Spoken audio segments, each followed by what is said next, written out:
Hello et bienvenue sur Pouvoir Créateur, le podcast pour ceux qui souhaitent se créer une vie et des projets qui les inspirent vraiment.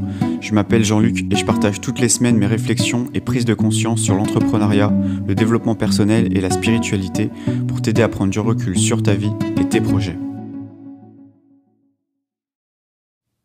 Salut, bienvenue dans ce nouvel épisode, ravi de te retrouver aujourd'hui. On va parler d'une règle que, je ne sais pas si cette règle existe, mais en tout cas c'est une règle que je me suis moi-même imposée. Et je vais t'expliquer pourquoi, d'où ça vient, quelle est cette règle, et comment toi tu pourrais aussi l'appliquer dans ton quotidien d'entrepreneur, chef d'entreprise, ou alors créateur de projet, start-upper, peu importe. Ou même dans ta vie de tous les jours, même si tu es salarié, je pense que ça peut clairement te servir. Alors cette règle, c'est la règle des 48 heures. En quoi elle consiste cette règle ? C'est une règle que je me suis imposée, notamment pour prendre des décisions, faire des choix importants, que ça peut être des choix de type je vais acheter telle chose, je vais décider d'aller à tel endroit, etc. Je me laisse toujours 48 heures pour prendre une décision. Et pourquoi je me prends ces 48 heures pour prendre une décision ? En fait, ce qui se passe, c'est que généralement, il y a deux phases. C'est-à-dire qu'il y a toujours cette phase émotionnelle où quand on va ressentir quelque chose, on va vouloir se lancer tête baissée dans ce qu'on souhaite faire. Et souvent, le problème, c'est quand on prend une décision sur cet aspect beaucoup plus émotionnel, c'est-à-dire qu'on base nos décisions uniquement sur nos émotions. Et donc, le problème, c'est que quand on écoute vraiment que l'aspect émotionnel, on va pas forcément écouter le reste. Et le reste, c'est quoi ? Ça peut être l'aspect beaucoup plus corporel ou alors l'aspect beaucoup plus spirituel, voire mental, quoi. Pour moi, il y a ces différents plans. Et donc, en gros, si on part en tout cas de l'aspect émotionnel pour prendre des décisions, c'est pas forcément les meilleures décisions que tu vas prendre. Et pourquoi je dis ça ? Parce que, alors, je vais te donner une anecdote, je vais te raconter en tout cas une petite anecdote.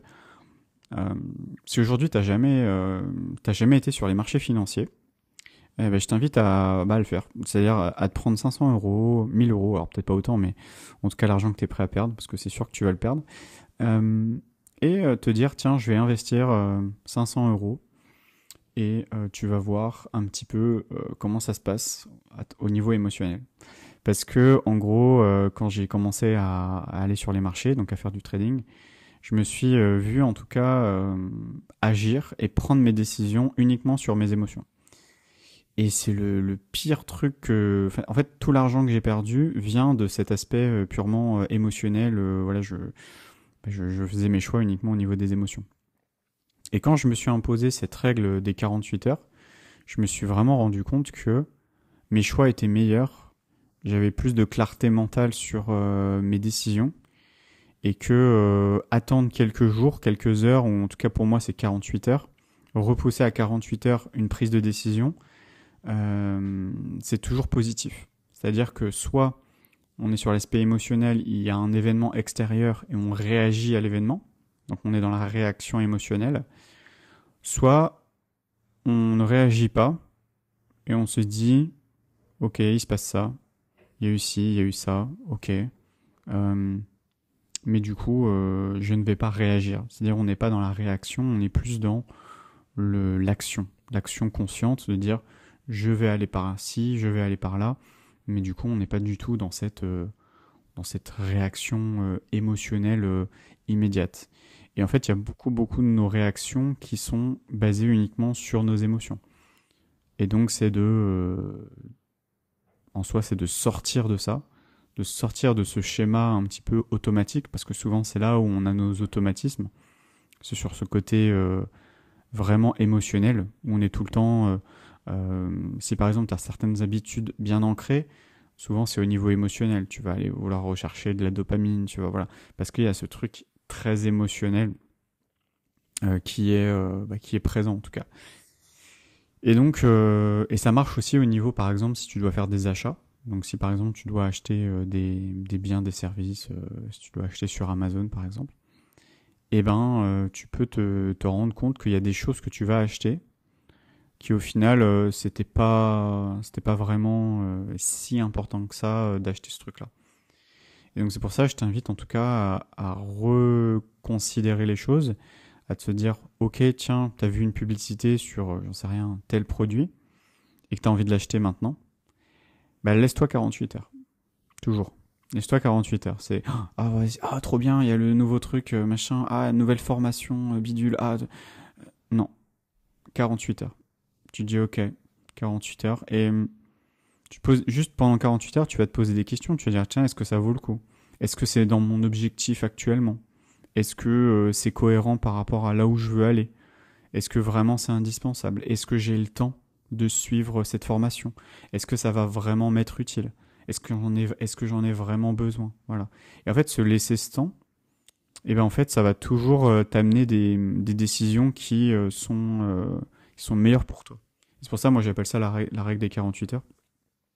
C'est parce que tu peux vraiment prendre du recul en fait sur tes décisions.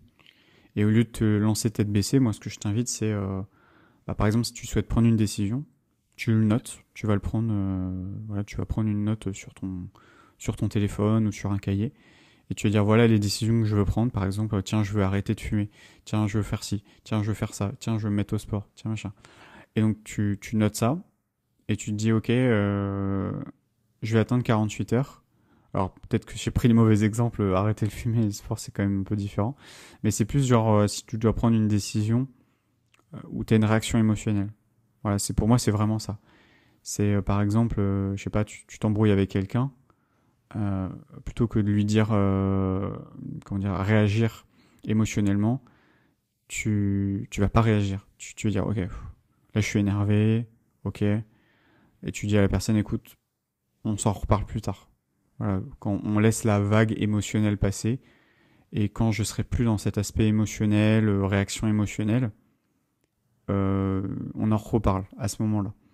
Et donc, c'est vrai que si aujourd'hui en tout cas, moi, je parle beaucoup à des entrepreneurs sur le podcast. Si t'es entrepreneur, ben en fait, les réactions émotionnelles, t'en as tout le temps. Il suffit qu'il y ait un client qui vienne te dire ouais, ton service il est pas terrible, ou quelqu'un, je sais pas, sur les réseaux sociaux viennent les haters quoi, qui viennent t'insulter, se foutre de toi, etc. Mais en fait, tu peux réagir émotionnellement, ou tu peux ne pas réagir. En fait, tu es toujours tu es toujours, on va dire, dans la maîtrise de ce que tu fais. C'est-à-dire, soit tu te laisses prendre par tes émotions et tu réagis totalement, soit tu ressens l'émotion, tu la laisses être présente, tu vas pas la rejeter, c'est ok, j'ai envie de l'insulter, j'ai envie de lui cracher dessus, j'ai envie de le frapper, mais laisse passer. Laisse passer et pense à autre chose, fais autre chose. Si tu te fais insulter sur les réseaux sociaux, bah ferme ton téléphone et passe à autre chose. Et ne regarde pas les commentaires, ne regarde pas, voilà, si t'as une vidéo qui fait un buzz, ne regarde pas. Et laisse passer. Et pour moi, c'est la meilleure réaction, c'est la non-réaction. Parce que quand t'es purement dans la réaction émotionnelle, ça, en tout cas, ça dépend après, où est-ce que t'en es, ça dépend de la situation. Des fois, tu peux pas ne pas réagir, parce que c'est beaucoup trop, c'est trop fort pour ne pas réagir. Mais en tout cas, je parle vraiment sur l'aspect entrepreneurial, quand tu dois prendre des décisions clés pour ton entreprise. Si tu dois décider de licencier quelqu'un, si tu dois décider d'embaucher quelqu'un, si tu souhaites déléguer tel type de tâches, si tu souhaites faire un virage, un pivot par exemple dans ton entreprise, ne prends pas ce pivot-là parce que quelqu'un sur les réseaux t'a dit que t'étais nul, par exemple. Voilà, c'est vraiment, c'est des exemples bêtes, hein, mais ça peut arriver de pivoter et de se dire ah bah en fait il y a une personne, par exemple t'as un client qui a été insatisfait et là en gros tu dis ouais bah je suis peut-être pas bon pour ça et donc qu'est-ce que tu fais? Tu arrêtes ton activité. C'est de la pure réaction émotionnelle.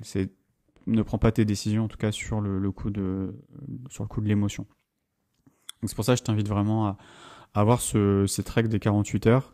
Maintenant, moi, je m'en sers, tu vois, sur l'aspect, sur les marchés financiers. Alors moi, moi, je suis plutôt sur le marché des crypto-monnaies. Voilà, quand j'achète et je vends des crypto-monnaies, j'attends toujours 48 heures. Surtout, si par exemple, on va me parler d'un nouveau plan d'investissement, d'une nouvelle crypto-monnaie, etc. Ouais, ok. Je me laisse 48 heures. Je me laisse 48 heures pour faire mes propres recherches. Et au bout de 48 heures, je prendrai une décision. Si en tout cas je souhaite investir. Moi je sais que toutes mes erreurs d'investissement, ça a été purement émotionnel. Ah, on peut gagner 10% par mois. Puis en fait, c'est une arnaque, quoi. Enfin, c'est un Ponzi, ça marche au début, puis au bout de quelques mois, ça marche plus, quoi. Mais du coup, tu perds énormément d'argent, quoi. Voilà, en tout cas, par rapport à la règle des 48 heures, vraiment, je t'invite à, si tu veux passer à l'action, attends 48 heures. Attends 48 heures, et tu verras, est-ce que t'as la même action, ou est-ce que tu te rends compte que, finalement, je sais pas si c'est une meilleure idée, il y a peut-être une meilleure idée. Et donc là, tu te laisses le temps. Et voilà, en tout cas, c'était mon message aujourd'hui. J'espère que cet épisode t'a plu. Voilà, c'était pour te partager un petit peu mon état d'esprit par rapport à cette règle des 48 heures qui aujourd'hui m'a beaucoup, beaucoup servi et que j'avais envie de te partager aujourd'hui.